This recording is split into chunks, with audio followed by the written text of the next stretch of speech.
can you prove it? There's so many different things that are going on all the time. And then like when I see some of these Facebook posts, it's like, that's what I texted you this morning. One of the people on one of these Facebook groups was like, oops, turn that down. All right. So one of the things I saw in this Facebook group was like, oh, why is everybody so mean? It's free to be nice or something like that. And I was like, well, how much does it cost to be an asshole? That's what okay. I thought that was directed towards me, and I said priceless. Yeah. No, it was like, well, if you're going to go into one of these groups, and I personally consider like these Facebook groups, especially with DJs, and I'm sure it's like this in other industries, I consider them to be piranhas, right? Like, rah, rah, rah, rah, rah, rah, rah, they're all just going at it. And if you're a kinesthetic person, somebody who really cares about somebody else, what they think about you, and you're out there, got your heart, what do they say? Your heart on your On your sleeve. Yeah, you sleeve, got yeah. your heart on your sleeve. Like, how do you explain to this person that like you might want to toughen up because it's a cold world out there? And you start using kinesthetic words like it's a cold world out there, and if you're not getting the results you want from this Facebook group, well, maybe it's a test of your confidence or personality or internal like workings, right? Like, so yeah, if you're new to the game and you're getting introduced to it, like it is what it is. Like people are just like that. It doesn't matter what industry you're in. They're they're gonna pick on you. They're gonna like try and knock you down. And like it depends on how you take that information, right? You can let it get to you, or you can just be like, well, this group isn't working out. I don't know what's going on with those guys. Let me go somewhere else. They say if somebody's not being mean to you, you're not doing the right things. Yeah, like no matter what you do, someone's not gonna like it. So Right. you're gonna like change who you are all the time to try and impress everybody? What do they say? Uh, if you don't stand for something, you'll fall for everything. Yeah. If you don't stand for something, you could fall for anything. So make a stance, whatever that is. Yeah. And uh, you were right. The guy sounds probably he's a little frustrated with the world because whoever he's talking to are not as nice as they could be. Yet that could be just because he's not tough enough or he's taking it personally. Yeah. Basically, it's not what people say to you, it's how you take it. And what they say is about them, it's not about you. And yes, there's a bunch of fuckheads in the world. Yeah. And a lot of the big guys say, if you're not ruffling somebody's feathers, you're probably not doing the right business moves. So it's not that you have to play their game. You play your own game and be who you are and do your company the way you want, and you're going to ruffle somebody's feathers. Yeah. But if you don't take a hard stance, right, you won't be able to find who wants to work with you versus who's not worth working with. Right. So Well, if that you're weeds them out constantly quicker. like changing or something like that to get someone to like you, that's not going to work Well, out. then again, then you're doing the other thing. You're changing for everybody and not holding a stance. And then it becomes wishy-washy. And then the other people say, why are you moving around for this guy and you're not doing it for me? Instead of just holding, this is our ethical company and this is our policies and this is how we do it. Because when you start working through other, and you do it a few times, but not always, but working through other agents, they say, why are you giving this guy such a good deal and you're not giving me that deal? And say, well, now their business, one thing, but that other thing is, it gets into that again, whoever's, you know, just like they put a frame on, we put a frame on somebody about a few weeks ago, and do they really want to be happier? Do they really want more business? Do they just want to bitch about it? This guy going, who's he talking to? According to who? Who's all these mean people? Who's not being kind? And what is kindness? And what does that mean to you? Now we have anomaly. What it means something to everybody. And why were they not nice? We could go on this tunnel. Here's what Tony Robbins says: anything that happens in life only has the meaning that you give it. Exactly. And the belief you have why somebody did something, you're mind reading anyway. It's not the truth, or it might be the truth, but usually it's not.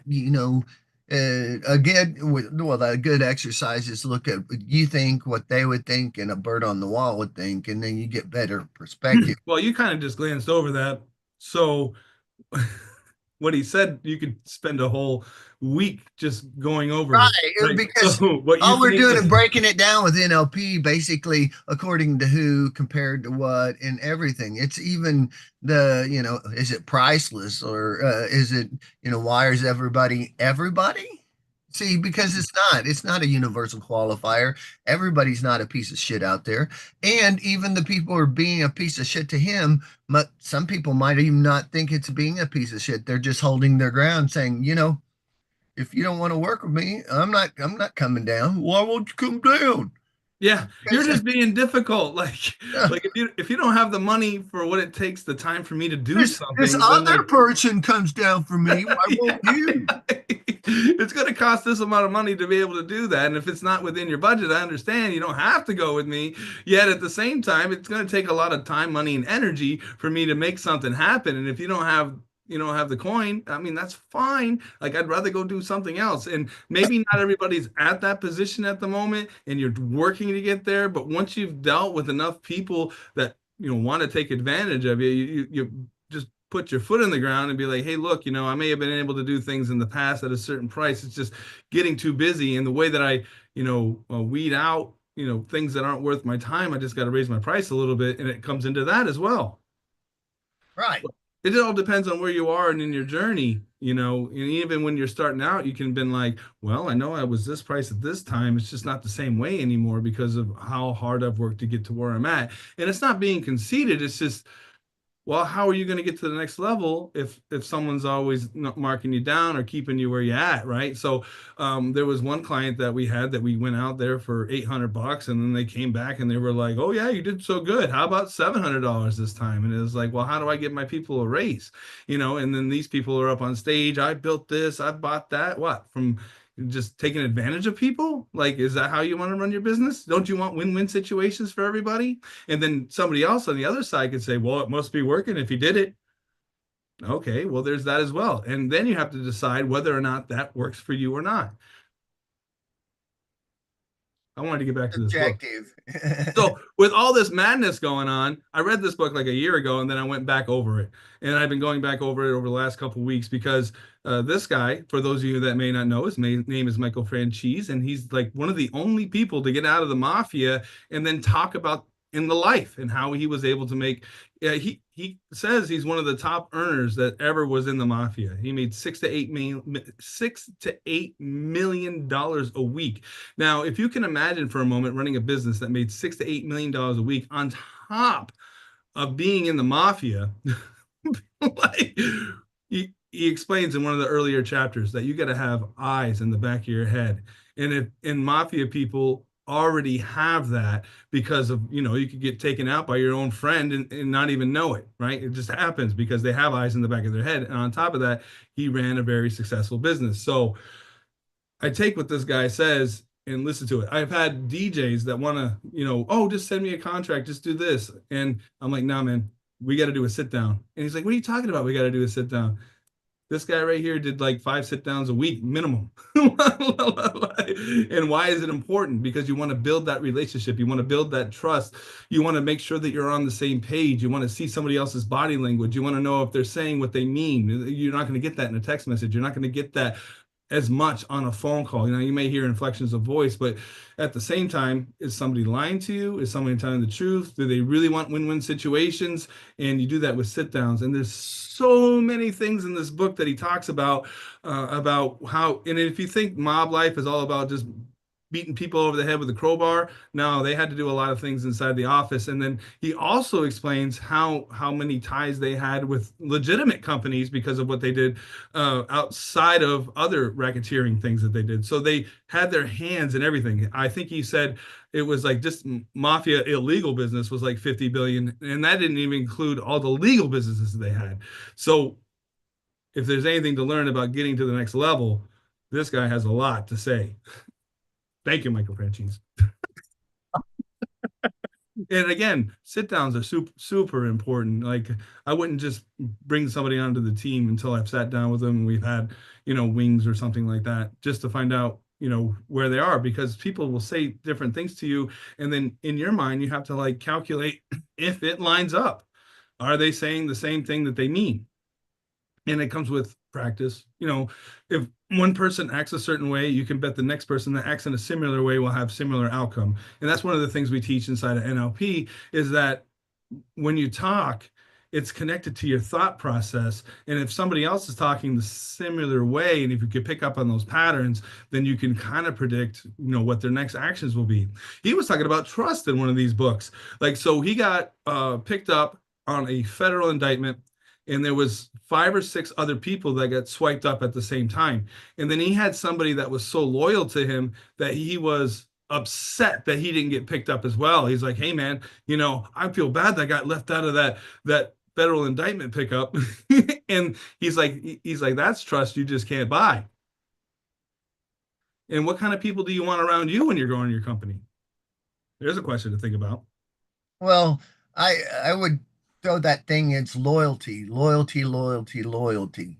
And that takes time and trust and being, you come across it even last few weeks. You've had where one of your people went out and another agent or somebody was trying to get him to talk bad about you and say, "Hey, you should do something else." But he stood up for you and say, "No, you don't understand." So that loyalty is what you want to build everywhere, even with your clients and with your independent contractors. Right now, Scott and I really don't have employees. I don't believe you have an employee, do you? Just me. I'm my only Right, employee. right. Everybody else So is we're 1099 we're now. I'm a sole proprietor, and basically we hire up to 100 200 different people at different times. So we want loyalty to loyalty because then we go business ethic. They could be passing out their cards at your event, which is pretty much unethical. Of course, if it's their event, they get to pass out their own cards. We're not claiming we own these people, but we are claiming that on our gigs they're being loyal to us. And talking bad in general, talking bad about anybody in a negative way during any conversation is usually not even helping you, even if you're doing it to That's a your major thing in the friend. mafia. That when you sit down with a table, you're not allowed to disrespect the other person ever, Right. equals or not. So disrespect, and the same way with being in, putting others down to make yourself look better is usually makes you look worse. So I would say if you don't have something great about somebody, just leave them out of it. I mean, if you go around saying, "Well, all my competition suck and I'm the only good one," more than likely the people aren't going to believe you. It's like, why does everybody suck but you? Yeah, I had one guy who was like, everybody that works for me has these great smiles, and everybody does this and everybody does that all the time. I mean, you're just saying that. That's impractical. I mean, but it sounds nice to say, right? Like, Right. So if it's unbelievable, even if it's true, if it seems unbelievable, you might want to calm down on it, whatever it is. I've done 38 billion gigs. Really? I made $780 billion. And you're driving this? yeah. Just remember, it's important that you say what you say with integrity, and especially with your clients and with your staff. You, as long as you're looking for a win-win situation and your intent is not to harm somebody else, then you will be in the clear. Yes, we do take losses. I'm taking my share, and if the other person didn't mean to do something, then they're still good in my book because they did their best. And if their best came up short, then that's another thing he talks about in the book as well. He talks about Solomon and the other Da Vinci or something like that. One of the Italian philosophers. It's either Da Vinci or something else, but he talks about Solomon and he talks about the other guy. It'll come back to me in a second. But anyway, one is the ends justify the means, where you could do whatever you want as long as you get what you want at the end. Well, that's what most mafia people, work. with, right? Like I'll do whatever I want as long as the ends justify the means. And then he talks about the other ruler, which is Solomon. I guess it's from the Bible, and he says, well, he helps out other people because the end justify the means that you're working on fear, and all you have to do is be the one that's feared more, and then they'll turn on the other guy. Versus like Solomon, which is if you're loved, respected by your crew, then they'll go to bat for you, that kind of thing as well. Again, the book is amazing. You wouldn't think you'd learn that much from somebody, but he's got a lot of great nuggets in there. Also as well, like there's been a few other things, and I'm glad I went over this book recently. I haven't even got through, I think maybe half of it since I was rereading it. Again, he talks about sit downs and how important they are in building relationships. And I had somebody recently who didn't know who I was, or they know who I am through social media, they know who I am through mutual contacts, mutual people, and this person wanted to do some dealings with me, and I didn't get a phone call. I got text messages. And well, that's up to you as the interpreter how you want to interpret that. If somebody was, or you personally, like you want to build a relationship with somebody and you want to, hopefully work with them more in the future and see if it's a win-win situation, you would want to, number one, have a sit down with them. And number two, if it was like, if you couldn't do that, you would at least want to make a phone call. I don't know why balloons are popping up, but The balloons come from you would at least want to. celebration. Did you say celebration and it I gave you said balloons? two. I said, oh, I don't know. I don't know either. Wow.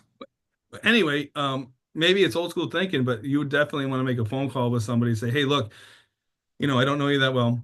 I see you're online. I see we work with mutual people. I'm thinking about doing this. What do you think? And then they can get more of an understanding.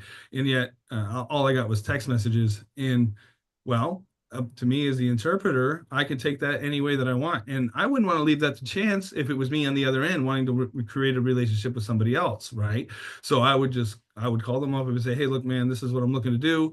You know, does this work with you? I'd like to, I'll probably have more of this in the future if this does work out.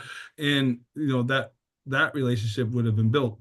And I didn't get that with this interaction. And in fact, I got a lot of weird language patterns. Again, I freak out on language patterns and what do they mean and what is the thought process, and what are you really trying to say when you say certain things. And well, um, it's up for debate, and I kind of made my own assumptions. And those, okay, so when you make assumptions, just realize that they're assumptions, and then as you get more information, that'll fill in the blanks.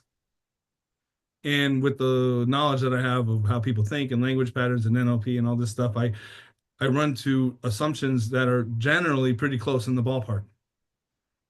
Now, that because I'm close in the ballpark, then I can decide whether or not making conversations or personally would be worth time worthy, right? So it's something to think about as well. And if you want to learn more about that and really understand, where people are coming from when they talk, because they'll tell you everything if have your receptors open.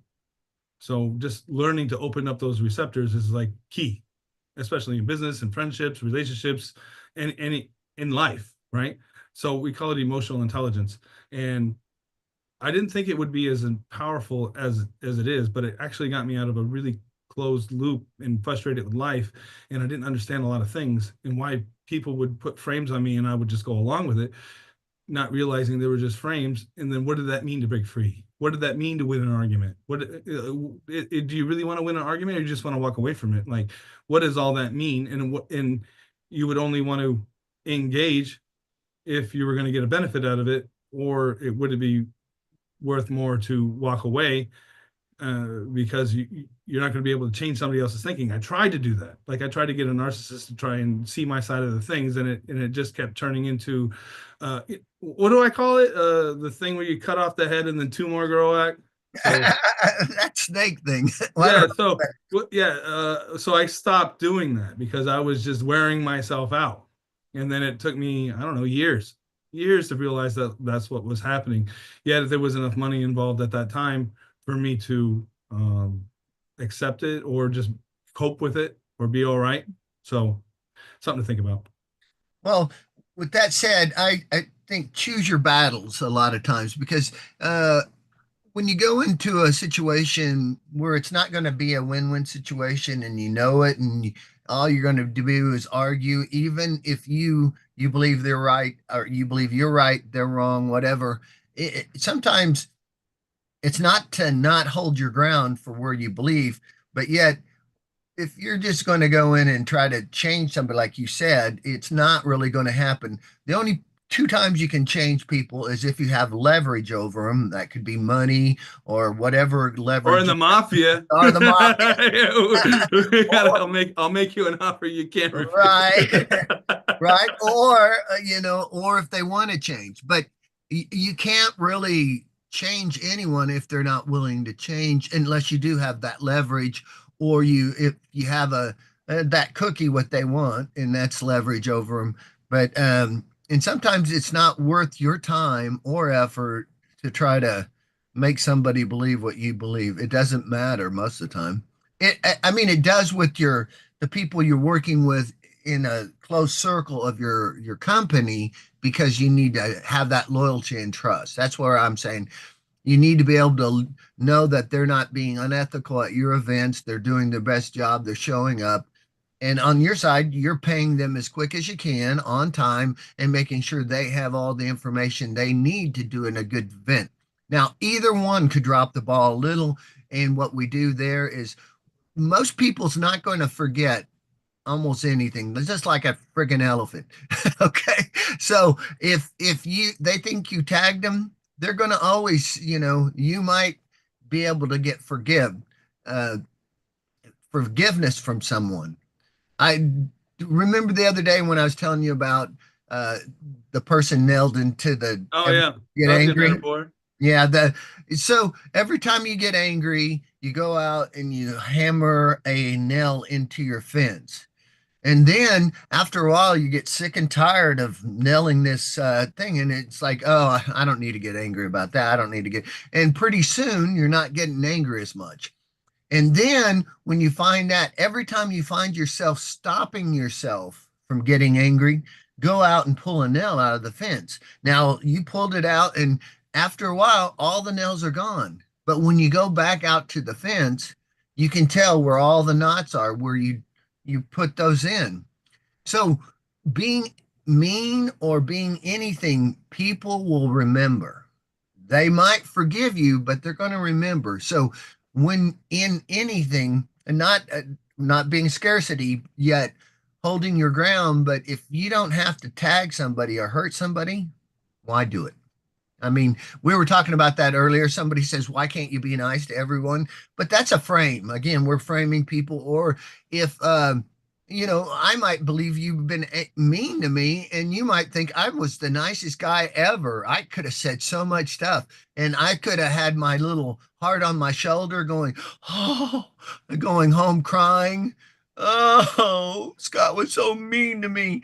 And we're just we you know what I mean? It's not that it's true or not true. It's he was talking we were talking before this that Tony Robbins would say whatever you believe is going to be true to you. So however you react and you believe it, you're probably going to think it's true. Doesn't mean it is.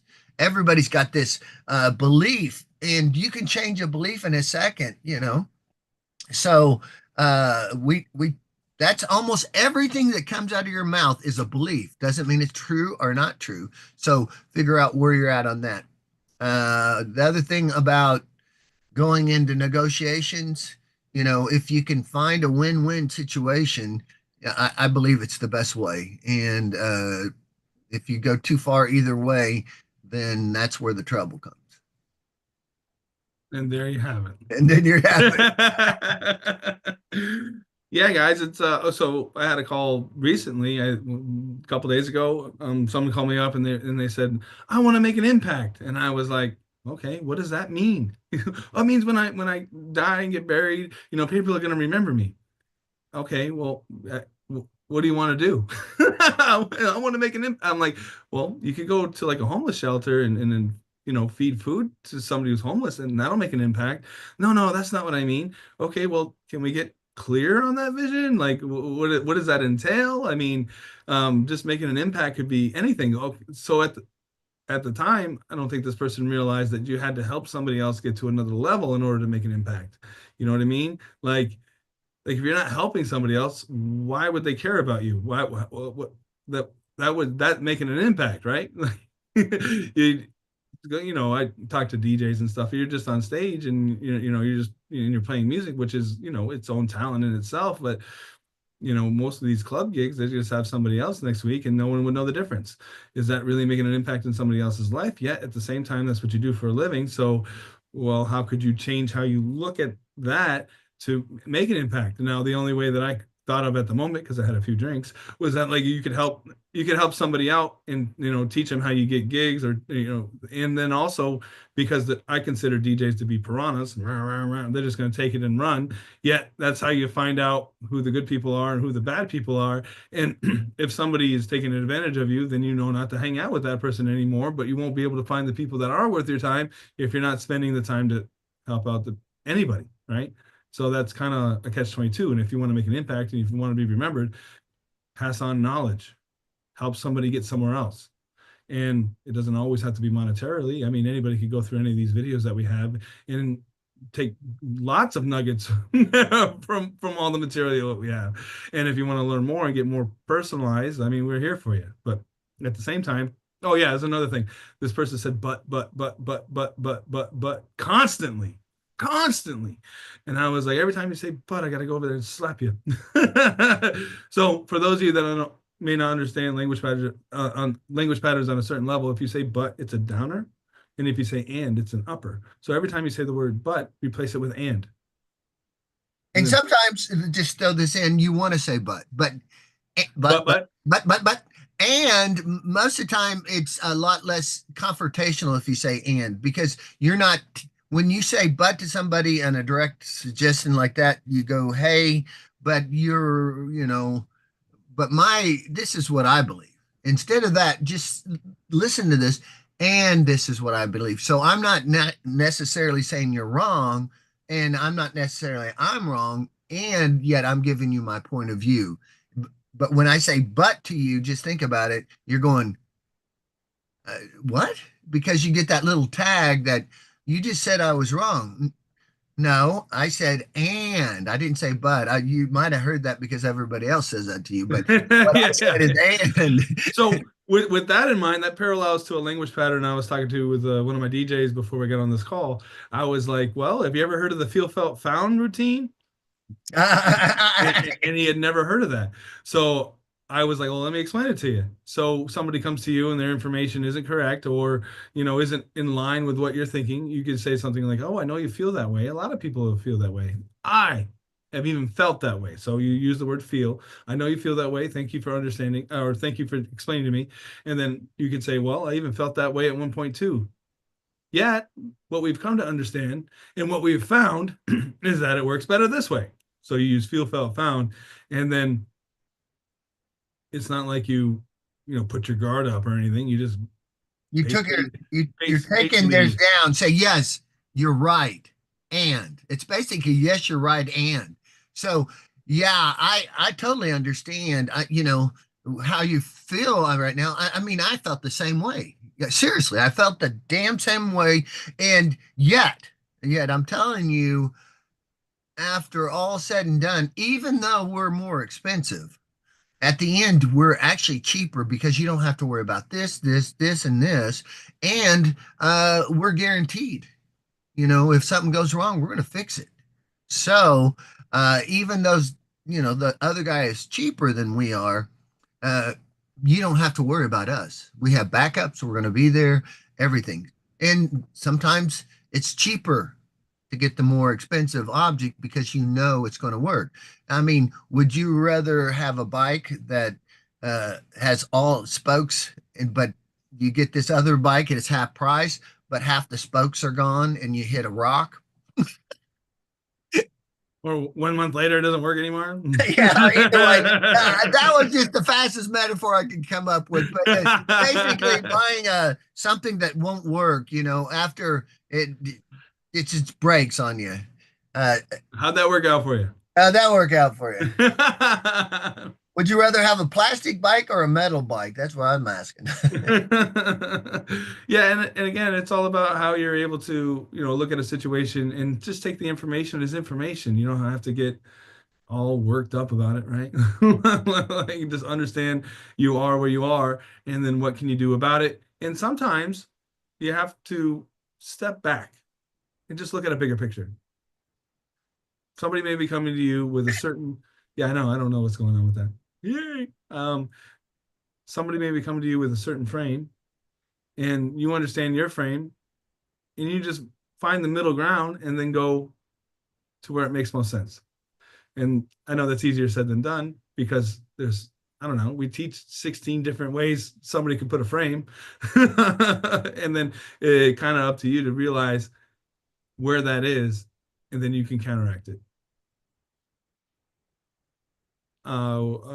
My earliest question that I had that kind of explains that point is I had a bride. She asked me, we asked for a Spotify playlist so we know what songs they like. It's not like we just play a Spotify playlist, but it's the easiest way to organize all your music and share it versus like an Excel sheet or whatever. So I said, yeah, just send us a Spotify playlist of the songs that you like. And then she said, you don't play the whole song, do you? My response was, I know how to read a room. And then they can come up and make that closed loop on their own.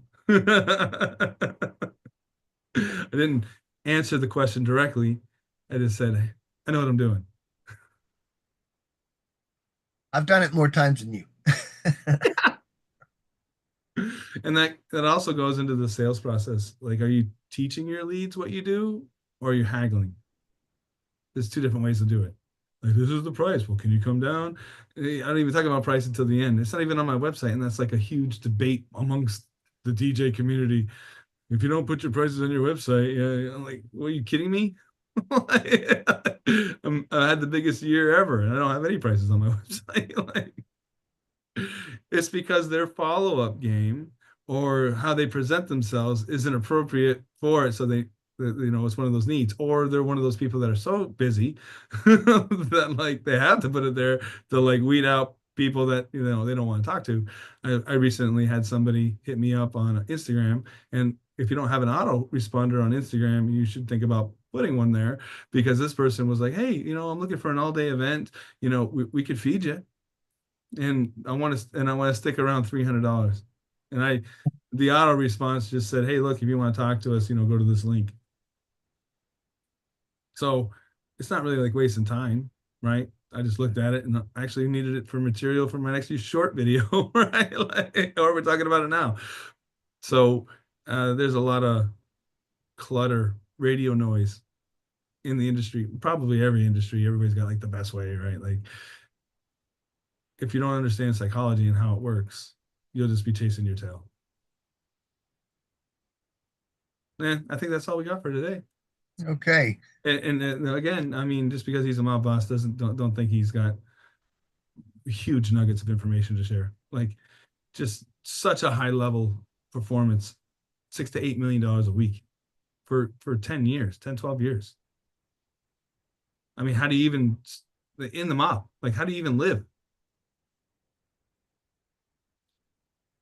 Jeez, I find it impressive. Got to have eyes in the back of your head. You got to be ready at all times.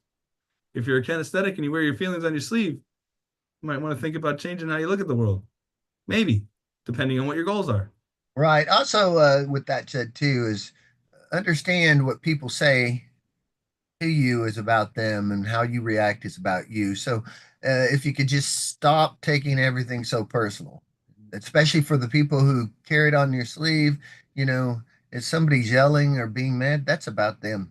If they're saying nasty things, or like Scott comes across here and there, is, people who are narcissists saying this is your frame and you have to set in this. You don't have to be in that frame if you don't want to be. You stand up for yourself. Find Well, and everybody knows you're like that, Jeff. Everybody knows that. Why do you act like that? I mean, when I talk to these other people, you act like that. everyone, Everyone. everyone. I need that whole list if you could do that for me. Can you write it out? Yeah, I just need that whole On list. top of that, can you get them to sign it? I need it signed. And could you get them to notarize it too? Need it notarized. See, that's the thing. If they place a frame on you, then they're placing their limitations onto you. And if you want to be in that loop, I mean, that's up to you to be strong enough to say, "Hey, look, I don't need to take this no more." Like, Yeah, and really, you can break that shit down real quick, actually. If somebody says everyone, or if someone says, I oh, talk to everybody, and I say, well, who's everyone? I never do that. I would never do that. Well, that's good. And, well, don't do it this time either. And what we do is we frame them back. If they frame us, we reframe them to say, what do you mean by that? So how we get more information, what do you mean by that? That's the universal, what do you mean by that? I just want to understand where you're coming from. You Yeah, the more say details you get, the everyone more you in the can pick it world, apart. yeah, you just break it down to where it's really doesn't even mean anything.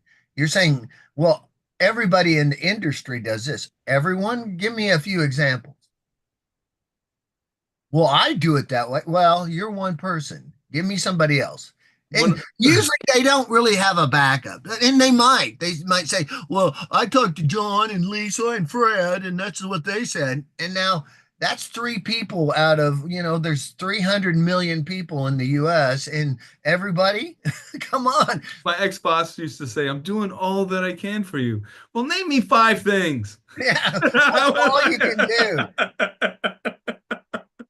It's like, are you really doing anything? Well, not really, but Can I you keep a log? he couldn't even keep a log. He couldn't even keep a branch. I got a Then it was log. a twig. I got a log for you. Then it was not only a twig, it turned into just A what's that? leaf. A leaf. Hmm. So I'm doing all that I can for you. Okay, I trained your entire team.